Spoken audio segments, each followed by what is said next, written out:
Good day mga sir at welcome back na naman sa ating channel. At for today's video, ito na naman yung ipapakita ko sa inyo at i-share sa inyo. Itong ating nabiling grinder from Lotus. Of course, kaka-unbox lang natin dito sa ating kilat na 20 volts. Ayan yung blower natin. Blower at saka vacuum at hair dryer na rin. So yan, so meron akong, ito yung nakaraang video ko na share sa inyo.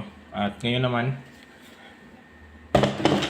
ito na naman yung ating papakita at i-share ko sa inyo at i-review natin kung gaano ba ito ka ganda na grinder. Ito yung bago sa Lotus. Ngayon, without further ado, ating bubuksan na. At syempre kung bago pa lang kayo sa aking channel, huwag kalimutan mag-subscribe, mag-like at pakihit na rin ang notification bell para updated kayo sa video upload. Okay mga sir, buksan na natin to. Syempre kasama natin to. Ito yung tools natin sa ating trabaho. Okay, so as usual, yung link ilalagay ko na lang sa description below. Yan.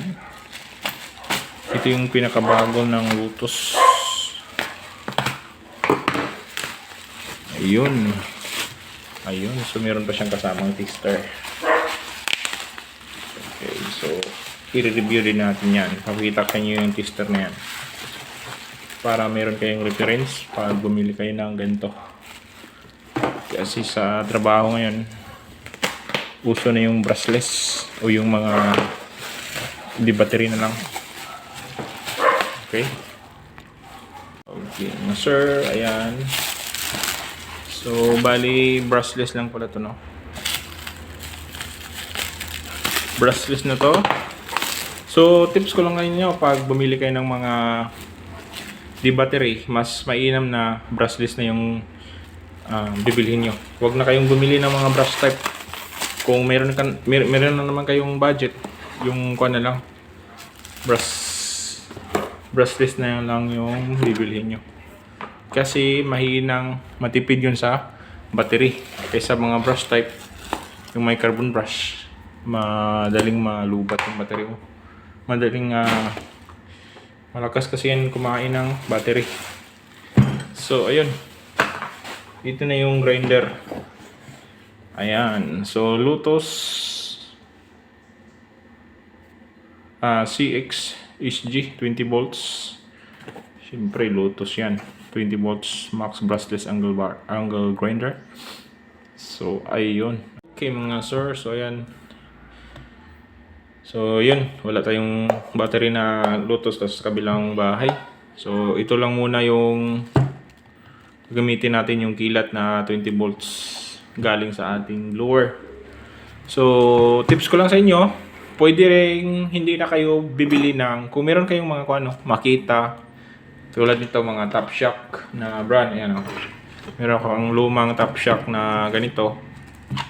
Ayan, pwede na kayong hindi bumili. So, sa mga Makita, mga Tanso na mga pwede na kayong hindi na bumili ng hindi na kasama. Kasi ito, hindi kasama to sa, walang kasamang battery to at charger. So, meron naman akong charger at meron naman din akong battery. Ayun, so marami akong battery na mga Makita brand. So tips ko lang sa inyo din, mas maganda yung Lotus kasi marami siyang mga battery na compatible. Sa mga 20 volts lang sa 18 volts di ko sure kasi kailangan pa lagyan yan ng adapter para gagana yung unit. Okay, so dito muna tayo. So as usual, meron siyang Lotus na brand dito, logo. At brushless, guma siya. Okay, so ayan, sakto lang sa ating kamay. At dito naman tayo sa flange niya o spindle. Ayan, tanggalin natin yung spindle niya. Ayan, walang alog. Ayan, so ayan, natural na yan. Ayan, so yung inner flange at sa outer flange. Okay.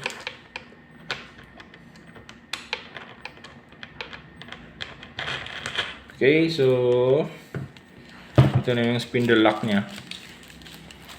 At ito naman, so ang switch niya, ito lang yung switch niya. Ayan o. Wala na siya hindi na siya katulad ng mga manual na kan. Ito, dito lang pipindutin. Hindi ko sure kung tatagal ba itong mga ganitong klase. Kasi ngayon lang ako nakagamit ng ganito na ganito lang yung mga switches, no? Maliliit na button lang. Ayan. Ayan. So ito yung on. Switch. Meron siya ditong speed siguro niya. Ito, selector speed. At may nakalagay dito na ayan. For cutting at saka grinding. So on muna natin Ayun, so ito battery indicator. Meron siyang battery indicator dyan, So naka full bar siya. Ito naman yung ayan, speed. Ayan. Speed na selector niya. At ito yung switch kung cutting or grinding ba yung gagamitin mo. So okay pa rin siya. Okay pa rin siya kasi meron siyang selector. Ang hindi natin alam kung baka masagi natin, baka madaganan o masagi natin tong switch niya, baka maandar. So kailangan talaga may clearance to at hindi natin to lalagyan ng battery para safety. At siyempre hindi natin lagyan ng bala. So ito nga pala yung guard niya. Yan, so may kasama siyang guard, no? Kasama siyang guard. At ito yung auxiliary handle niya. Dito natin yan nilagay. So syempre ititesting natin to kung gagana ba siya, ganda ba siyang gamitin sa mga bakal. At testing din natin sa grinding to. Okay, so yan. Tapos higpitan lang natin to.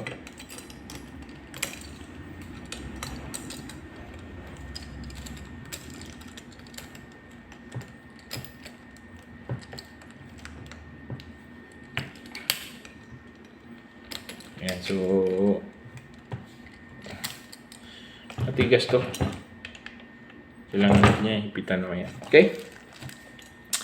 So, ayun. Tapos yung RPM niya, 3,000 to 3,500 to 8,500 RPM. At M10 yung thread size niya. At yung battery, pwedeng 2 Ah at saka 4 Ah. So, meron siyang nakasulat dito rin. Yan.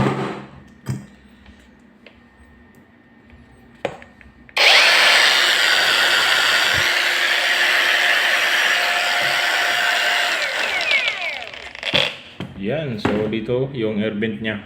Yung hangin, lalabas ng hangin. Okay. So, yan.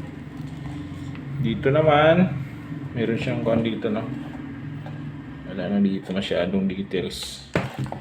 Okay, so yan, testing natin. Let's go! Okay mga sir. So meron tayo ditong square tube. Yan, titesting natin. Kakating natin yan. Siyempre, itong kanya, lock, guard. Ganun lang natin. Tapos, ikot lang natin. Pakadali lang. Yan. Yan, so dito sa cutting. Ito ba?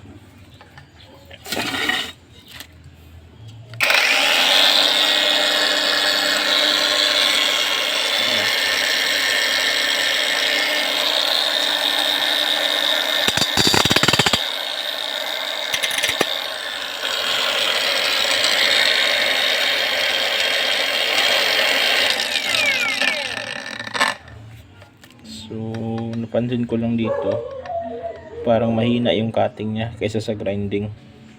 Yung ikot, mas malakas yung grinding kaysa yung cutting. So ang kuan nito, disadvantage, hindi siya makakat ng ayos. You know. So naglipat natin sa grinding.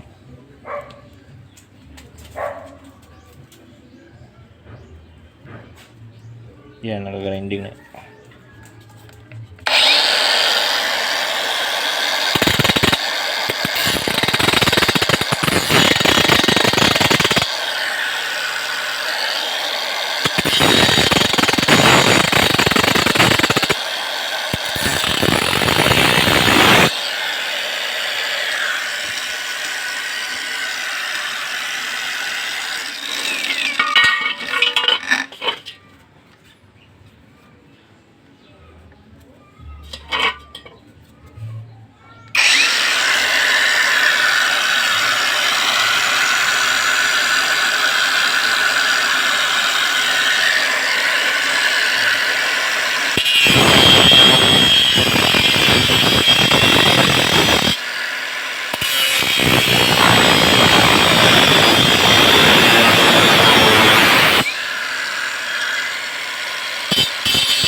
Try natin dito.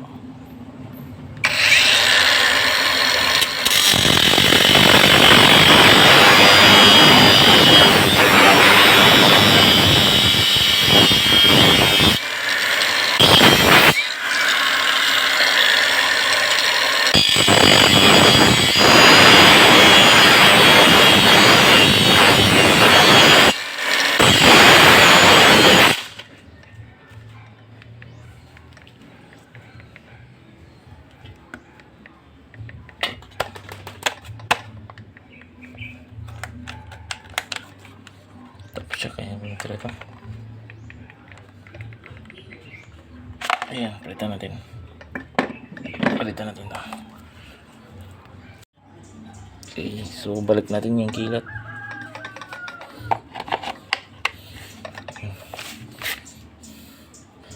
Yan sa battery yun.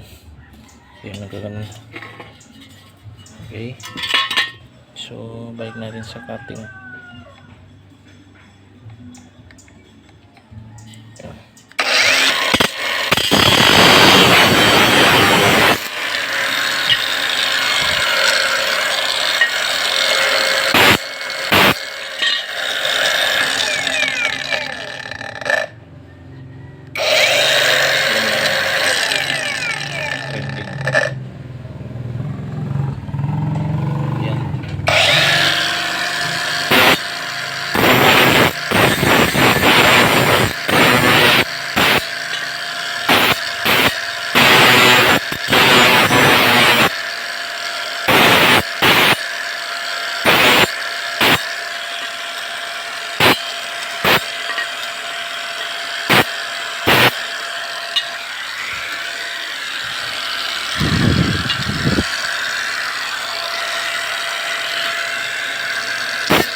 Okay mga sir, so ayun, medyo tumigil siya kasi itong sa battery siguro yun, medyo matagal na kasi itong battery na to. At yun, yung review natin dito.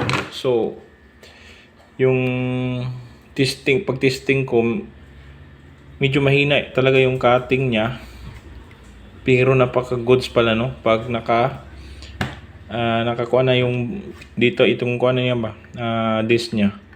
Pag nakalapat na tong disc sa metal niya, maganda yung cutting niya. So kaya pala siguro mahina lang siya kahit nasa variable yung speed niya, yung number 6 na yung na-select natin. Kahit number 6 na siya, mahina yung cutting niya, pero paglapat nito maganda yung ang tawag yan, cutting niya. Na cut na talaga niya yung square tube. Okay, so yung grinding naman niya, maganda rin yung grinding niya. Malakas umikot pag grinding, at saka yung cutting medyo yun na, pero paglapat ng metal okay siya, goods na goods, parang smooth lang yung pagputol niya. Siguro ito yung design niya, ganito lang yung design niya kasi naka battery din, pero so far so good naman tong ganito. Kasi nga, portable lang at hindi hassle sa mga wire o yung mga na decord na. So, yan. Maganda at recommended ko to na bilhin nyo. So, Lutos baka naman. Alright, so, ayun. So, ilalagay ko lang yung link sa description below. At yun. Sana nakatulong tong video na to. At see you on my next upload. Thank you.